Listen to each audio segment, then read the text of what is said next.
Gus Dur, sosok yang dikenal sebagai bapak bangsa, seorang kiai nyentrik sekaligus presiden keempat Indonesia, ternyata tak hanya dikenang lewat guyonan cerdasnya yang penuh makna, tetapi juga lewat ucapan-ucapan yang belakangan dianggap sebagai ramalan.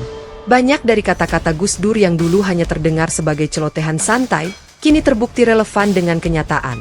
Dan yang paling mengejutkan, ada sebuah tafsir menarik yang mengaitkan ucapan Gus Dur dengan lahirnya sosok Kartini zaman modern, seorang perempuan muda yang lantang, cerdas, dan tak takut menghadapi tekanan, yaitu Salsa Arwina.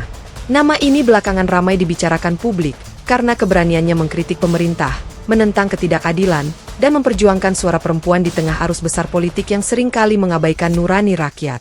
Gus Dur pernah berkata, perempuan adalah tiang bangsa, kalau perempuannya rusak, maka rusaklah bangsa itu. Kalau perempuannya baik, maka baiklah bangsa itu.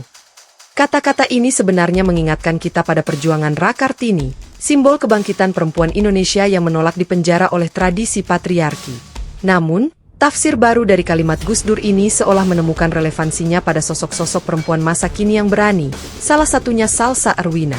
Dengan keberaniannya bersuara, ia menjadi simbol Kartini modern yang tidak hanya berbicara soal emansipasi, tetapi juga soal keadilan sosial, kesetaraan gender, dan keberanian melawan arus kekuasaan yang menindas. Jika Gus Dur pernah dikenal sebagai simbol pluralisme, pembela kaum minoritas, dan pengayom semua golongan, maka Kartini modern seperti Salsa Arwina muncul sebagai penerus semangat itu, tetapi dalam wujud perempuan muda yang hidup di era digital. Gus Dur dulu menggunakan podium, tulisan, dan forum-forum intelektual untuk menyuarakan gagasan, sementara Salsa Arwina menggunakan media sosial, wawancara, hingga keberaniannya di ruang publik untuk menantang mereka yang mencoba membungkam suara perempuan. Tidak sedikit pihak yang merasa gerah, bahkan ada yang berani menerornya, tapi justru disitulah letak jiwa Kartini modern itu, tak gentar meski dihadang ancaman. Banyak orang lupa, Gus Dur pernah dengan tegas menolak anggapan bahwa perempuan tidak bisa memimpin. Ia justru mendukung penuh kepemimpinan perempuan, bahkan membela Megawati ketika menghadapi diskriminasi gender saat hendak maju sebagai calon presiden.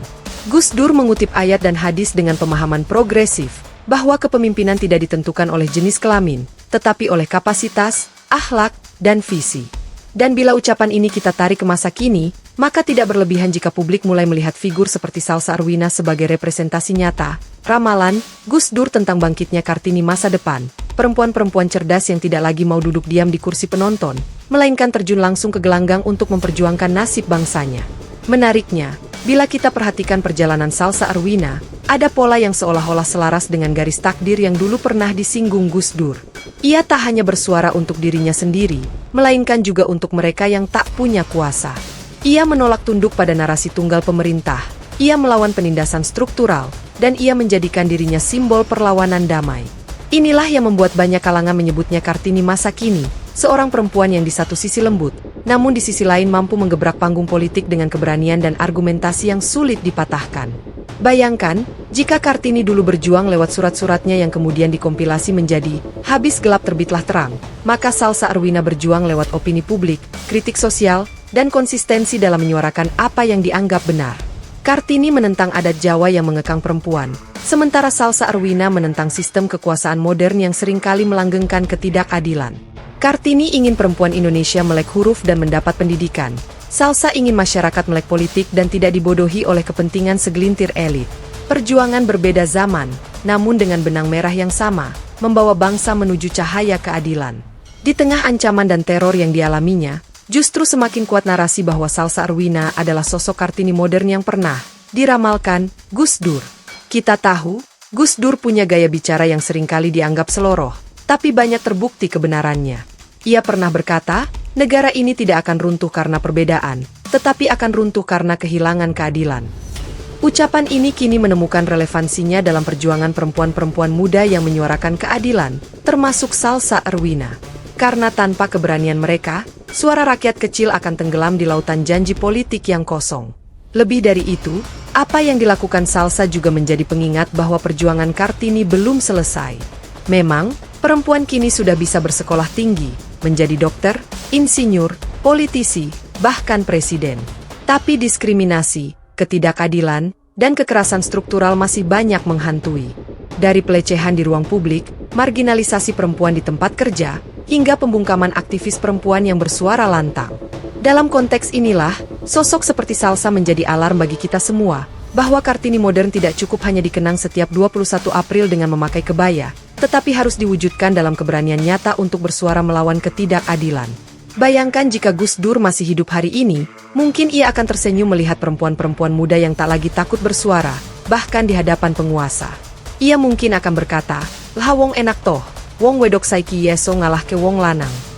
Itulah gaya Gus Dur, dengan humor sederhana tapi penuh makna. Ia akan bangga melihat Salsa Arwina berdiri tegak, mengingatkan para pejabat bahwa jabatan bukanlah hak istimewa untuk berkuasa seenaknya, melainkan amanah untuk melayani rakyat. Ia akan merasa bahwa ramalan-nya tentang bangkitnya Kartini masa depan kini sudah mulai terlihat jelas. Dan tak bisa dipungkiri, kehadiran Salsa Arwina telah membuat para lawan politiknya ketakutan. Ancaman demi ancaman datang, serangan digital bahkan sampai ke ranah pribadi. Semua itu adalah bukti nyata bahwa suara kebenaran memang seringkali membuat penguasa gelisah. Tapi seperti kata Gus Dur, tidak penting apa agamamu, tidak penting apa suku MU, kalau kamu bisa melakukan sesuatu yang baik untuk semua orang, orang akan menghargai kamu. Begitulah, perjuangan Salsa tidak terbatas pada identitasnya, melainkan pada keberanian universal yang membela kemanusiaan. Perjalanan panjang bangsa ini membutuhkan banyak Kartini baru, dan Salsa hanyalah satu dari sekian banyak perempuan yang lahir untuk menjawab tantangan zaman. Mereka adalah bukti bahwa apa yang diperjuangkan Gus Dur tentang kesetaraan gender bukanlah utopia, melainkan sesuatu yang nyata dan sedang terjadi. Perempuan bukan lagi penonton, melainkan aktor utama dalam panggung sejarah Indonesia modern. Dan selama masih ada yang berani seperti Salsa Arwina, maka bangsa ini masih memiliki harapan untuk berdiri tegak di atas keadilan dan kebenaran. Jadi, benarkah Gus Dur pernah meramalkan Kartini zaman modern? Secara harfiah mungkin tidak. Tapi ucapan, sikap, dan perjuangannya seakan membukakan jalan tafsir, bahwa suatu saat nanti akan lahir perempuan-perempuan hebat yang akan melanjutkan obor perjuangan. Dan hari ini, di tengah hiruk-pikuk politik, ancaman teror, dan dominasi kekuasaan, kita bisa melihat sinar itu dalam diri Salsa Arwina. Dialah Kartini modern yang telah menyalakan api harapan, api yang pernah disebut Gus Dur sebagai cahaya keadilan, cahaya yang tidak boleh padam, apapun risikonya.